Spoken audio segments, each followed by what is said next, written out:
nozzle selection is the most important part to actually stopping the off-target movement in relation to droplet or particle drift. Nozzle selection, we need to have a consideration of what is actually on the nozzle. How do you identify a nozzle? By looking at the numbers that may be printed on it. All manufacturers use a very similar nomenclature at the way that they code a nozzle. So you will have the type of nozzle, whether it be an extended range, an AIXR, a TTI, or a TTI 60, just to use some TJet examples. It will have the brand name of TJet. It will then have some numbers that may be 110 degrees your fan angle. Then it'll have a sizing. The sizing relates to the capacity of the nozzle. In the example here on the board, you've got 0.4 US gallon per minute. So it's an 0.4 nozzle. That stands for 0.4 of a US gallon per minute at 40 PSI. Then some numbers at the end of that will be, in this case, VP. So it's a VisiFlow nozzle, so it's ISO color coded, and the material that it's made of is polymer. There are other identifying initials for whether it's stainless steel, hardened stainless steel, ceramic. There's all different codes for that. When looking at a nozzle chart, you'll look at the manufacturer's recommendation, and depending on the size or the capacity of the nozzle, it should rate in that chart as to what size filtration should be used if you're using nozzle filters. The importance of droplet size. Droplet sizes that are less than 150 micron will not go to ground under their own weight, so they're at the fate of the atmosphere, the prevailing winds, or in the case of inversions, how far they could move in undetermined directions. If we look at the nozzle listing that we've got here, we've got some fairly large numbers in percentage at 3 bar less than 150 microns. So we're really going to concentrate, if we're talking about drift control, on the bottom 3 nozzles here, being AI, TTI 60 and TTI. If you are considering what nozzle you have on the spray unit and you are dropping the pressure to achieve a very coarse droplet size when you're coming up next to something sensitive, you have to consider if that nozzle's still running optimally. My guess is if you're slowing down, dropping the boom height and dropping the pressure too low, you've got the wrong nozzle on your spray unit. We'll cover that a bit more detail later on in spray planning, but it is important to consider optimal spray pressure. Let's look at spray quality. What affects spray quality? Pesticide. All the spray quality charts that you're looking at generally are only done with water. TJets here is done with water. Pesticide will generally, being added to the tank, will make the spray quality go to the finer end. So you may be at very coarse, but the addition of chemistry may take you down through to coarse. So in that planning process, if you are required to have a very coarse droplet, it would be vital that you are well into very coarse when you're operating across the range that you are when you're spraying. The 2 standards that are in front of you is the ASAE S572 and the S572.1 data. My recommendation is you only now look for the S572.1 data.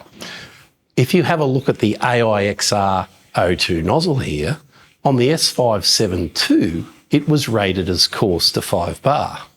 But on the S572.1 data set, which is the later data set, it becomes a medium droplet at 3.5 bar. The other thing on the S572 chart are those black boxes. Now, these are critical to spray planning. The black boxes are the optimal pressure range. So when I'm dealing with clients, I look at that optimal pressure range and make sure when I'm going the slowest I am with that application and that nozzle, I'm down at the lower end of that and averaging in the middle of that black range. And then I have the top. So if we take the AI nozzle, for argument's sake, the center one in that chart, you have an optimal spray range from 4, 5 and 6 bar. I have a couple of rules that I use to try and gauge what's happening with a sprayer when I'm talking to someone over the phone. And I try and use these rules to work out where the nozzle's operating. It helps me troubleshoot a spray unit before I get too detailed into calibration. So let's say we're dealing with a sprayer with yellow nozzles or O2 nozzles. If you multiply the size of that nozzle by 4, that gives you litres per minute at 3 bar. So O2 multiplied by 4, if we look on the chart here, is 0.79. It's roughly 0.8. I have a 12K rule too, which I use to test a sprayer in an initial testing point. So if I've got that yellow nozzle and I put 12 Ks into the rate controller and 3 bar, have a look what happens to litres per minute. If you go across to 12 Ks from 3 bar, the 0.79 becomes 79 litres to the hectare. So you can basically do a rough check on a sprayer to see. Now that 12K rule there works for a 50 centimetre space chart, which is the case that you're looking at here. Optimum pressure is very important when you consider overlap and coverage. If we drop the pressure too low, and what I'm saying by too low is we don't want to get out of that optimal range for a nozzle, your fan angles will start to collapse. Those fan angle collapses can also be enhanced by what's in the spray mix. So oily material that's in the spray tank will tend to collapse fan angles down. Now, as fan angles collapse, that means height becomes very critical. At a 50 centimetre space sprayer, you have to be at least 50 centimetres above the target. But now when you're going slow next to that area, if you haven't got the appropriate nozzle on and you're having to lower that boom to manage off-target movement, you've got the wrong nozzle on. Let's quickly touch on how an air induction nozzle works.